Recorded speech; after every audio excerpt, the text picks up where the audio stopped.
அண்மை செய்தி. மக்களவை தேர்தலில் அதிமுக பாஜகவுக்கு இடையிலான கூட்டணி பேச்சுவார்த்தையை முற்றிலுமாக பாஜக கைவிடுவதாக தகவல் வெளியாகி இருக்கிறது.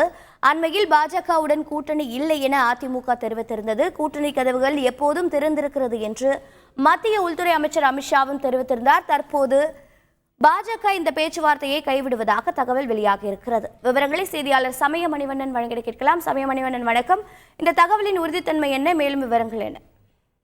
வணக்கம். வரும் மக்களவை தேர்தலில் அதிமுக பாஜக இடையிலான கூட்டணி பேச்சுவார்த்தையை முற்றிலுமாக பாஜக கைவிட உள்ளதாக தகவல்கள் வெளியாகியுள்ளது.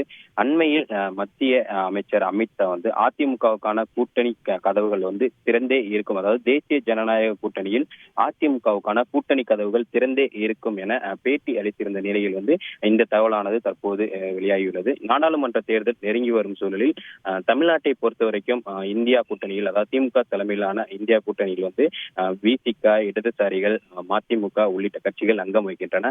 அதிமுக கூட்டணியும் தொடர்ந்து அதுக்கான பேச்சுவார்த்தைகளும் தொடர்ந்து நடைபெற்று வருகிறது. பிரதான கட்சிகளான திமுக, அதிமுக இரண்டு கட்சிகளுமே தொகுதி பங்கீடு உள்ளிட்ட பல்வேறு கட்ட பேச்சுவார்த்தைகள் தொடர்ந்து ஈடுபட்டு வருகின்றன. இந்நிலையில் மூன்றாவது அணியாக அமைய உள்ள, அதாவது பாஜக தலைமையிலான மூன்றாவது அணி அமையும் என எதிர்பார்க்கப்பட்ட சூழலில் தொடர்ந்து பாஜக சார்பாக அதிமுகவிடம் பேச்சுவார்த்தை நடைபெற்று வந்ததாக தகவல்கள் வெளியானது.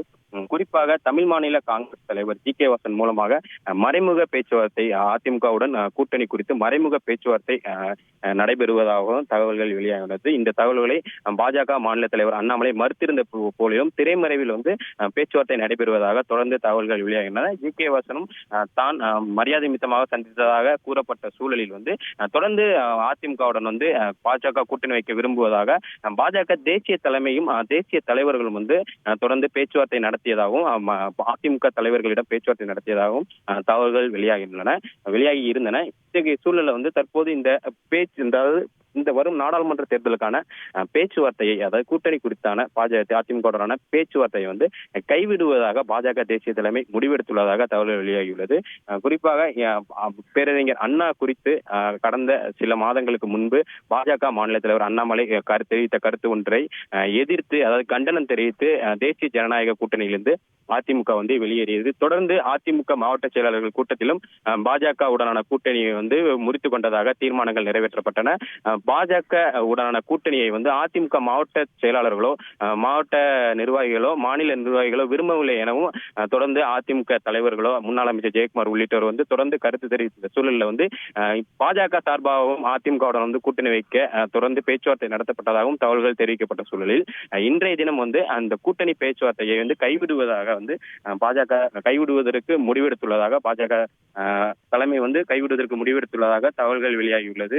தொடர்ந்து இது குறித்து பார்க்கும்போது அதிமுகவானது தமிழகத்தில் கூட்டணி குறித்த பேச்சுவார்த்தையை அடுத்த கட்டமாக, அதாவது பாமக, தேமுதிக உள்ளிட்ட கட்சிகள் எந்த கூட்டணியில் இடம்பெறப் போகின்றன என்பது குறித்து இதுவரை அதிகாரப்பூர்வ தகவல்களோ அதிகாரப்பூர்வ பேச்சுவார்த்தையோ எதுவுமே நடைபெறாத சூழலில் அதிமுக தலைமையில் எந்தெந்த கட்சிகள் கூட்டணியில் இடம்பெற உள்ளன, திமுக தலைமையிலான கூட்டணி கட்சிகள் குறித்த விவரங்கள் தொடர்ந்து கிட்டத்தட்ட உறுதியாகியுள்ள சூழலில் பாஜக கூட்டணி மட்டுமே தற்போது பேசுபொருளாகி இருந்து வந்தது. இதன் தொடர்ச்சியாக அதிமுகவும் பாஜகவும் கூட்டணி வைக்கும் என தொடர்ந்து எதிர்பார்க்கப்பட்ட சூழலையும் அவங்களும் பாஜகவும் அதிமுகவோட கூட்டணிக்கு பேச்சுவார்த்தை நடத்தப்பட்ட சூழல்ல இந்த தகவல் தற்போது வெளியாகியுள்ளது.